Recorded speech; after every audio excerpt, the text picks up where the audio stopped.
Welcome to the Shadow Warrior podcast. I'm the host, Rajiv Srinivasan, a professor of innovation and strategy and a columnist in India. This is episode 99, and it's about a potential end to the Ukraine war. All of us are familiar with the way the Ukraine war has affected many of us, and in particular, a large number of people have been suffering because of the rise in food prices, among other things. So, this is a startling set of indicators that show that food prices last year have gone up by a factor of, 30% or 40% or something like that, especially in certain countries that are shown here, especially the Eurozone. And I'm sure it's even much worse in many parts of the developing world. So it's been a really uh, damaging set of operations. The war is going on in Europe, but it's affecting the rest of the world because, as you know, oil and gas and fertilizers and so forth have been difficult to get hold of. So that's one. And the second is that the general, I don't know, the ethos reminds me of what I read about in Guns of August, Barbara Tuchman's history of the period before the First World War, or some of the things that I read about how things were between the two world wars. A very febrile situation. Things can happen that could be very unfortunate and that could easily escalate into all sorts of mayhem. So we're in a particularly dangerous situation, I think, at this point. So it would be wonderful if somehow these warring parties could be brought to the negotiating table and persuaded to go for a ceasefire and just stop killing each other.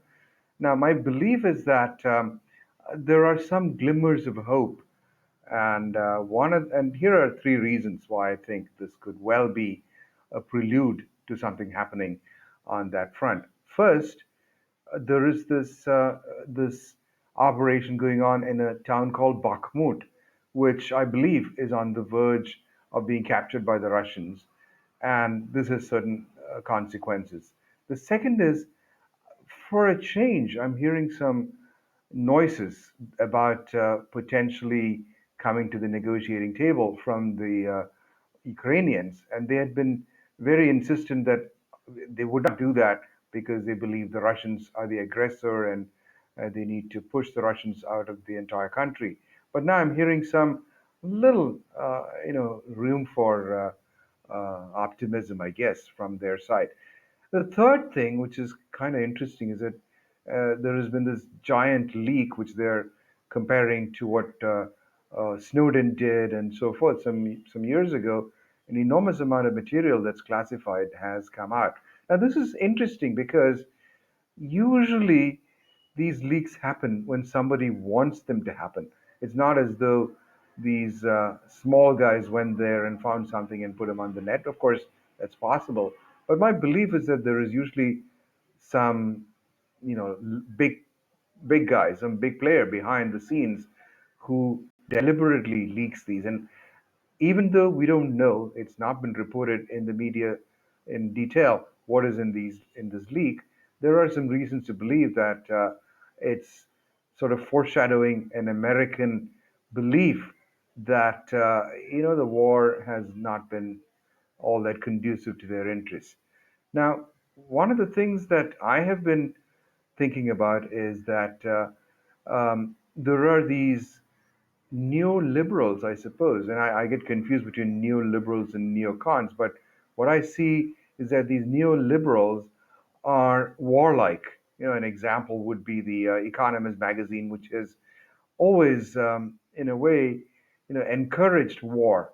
They never seem to think that war should be avoided because they're cheerleaders. So I think that's an example of a neoliberal. And in the U.S., especially all these East Coast people from Harvard and whatnot, and they're Atlanticists. Apart from the fact that quite a few of them are of Eastern European origin, and apparently they all hate the Russians. For example, Victoria Nuland and the late Madeleine Albright and Secretary Blinken, all these people, Zbigniew Brzezinski, I think he's no more. All these people have this, I don't know, a congenital hatred of Russia, and they're all looking to refight the Second World War or something. I don't know, or the Cold War, something like that. So I think the U.S. has jumped into this fray without really understanding that it's going to be hurting them quite a bit. And now it's beginning to be more and more evident that the US is not really benefiting from it. So let's just go back through these three reasons that I mentioned. One is Bakhmut.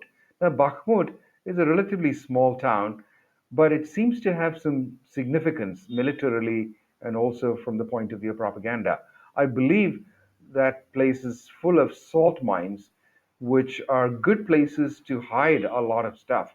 Maybe even tanks and other things and artillery and all sorts of things. So that is something that I've read about vaguely here and there. Why Bakhmut is an interesting city, but both these rivals are throwing an enormous amount of effort into one, the Ukrainians holding Bakhmut, and the Russians, on the other hand, looking to capture it. And it looks as though Bakhmut is pretty much surrounded, and that there are a bunch of elite Ukrainian troops there.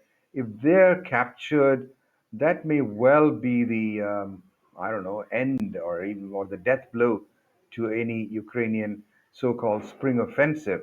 I believe there are 80,000 people there, and that could be a big blow to Ukraine if they are captured or killed.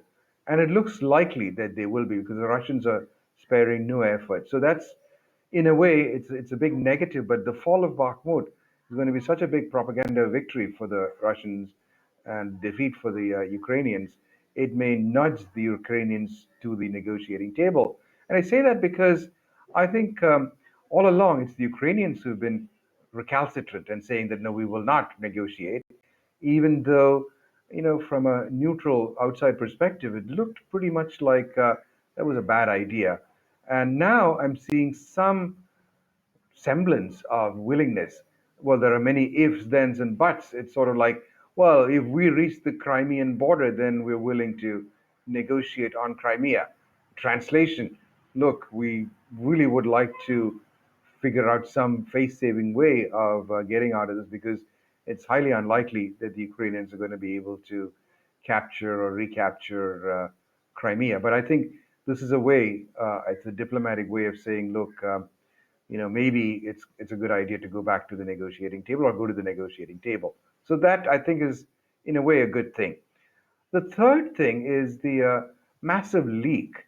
Now, as I was saying earlier, it's likely that this leak was something that was intentional on the part of some bigwigs on the American side, the deep state people who wanted to, figure out a way of making a face-saving compromise. Because I think it's increasingly evident that the sanctions haven't worked on Russia. Russia and its currency are in pretty good shape.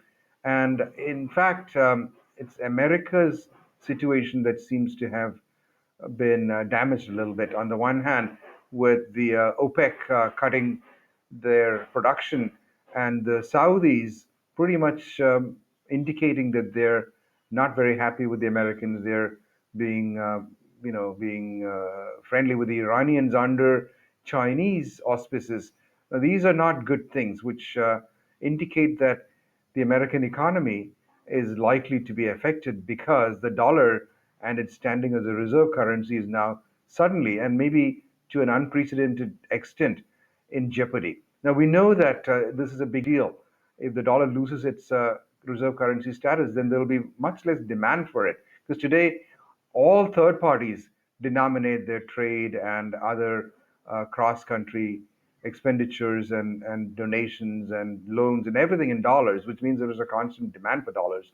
If that goes away, that's going to damage the dollar. And I think there are some rumblings that suggest that. Now, let's also remember that there were earlier rumblings a few years ago. Colonel Gaddafi of Libya, said that instead of using petrodollars to settle, he would use the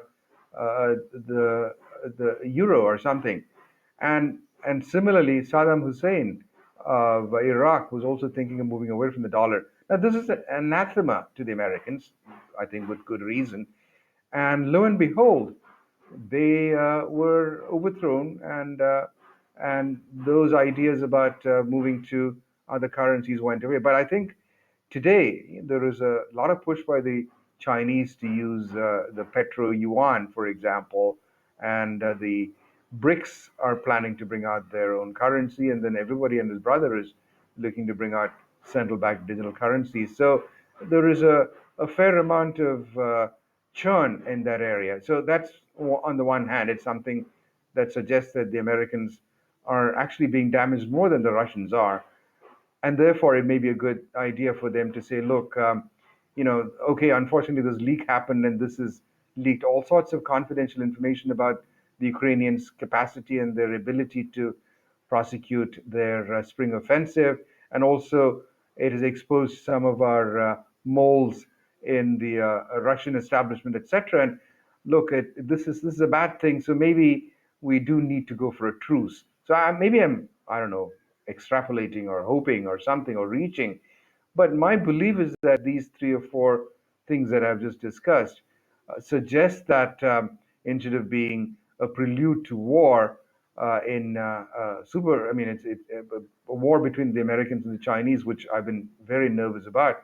Maybe we can see an end to the Ukraine war, and maybe the Russians can be brought back to a semblance of coexistence, if not friendship, with Western Europe.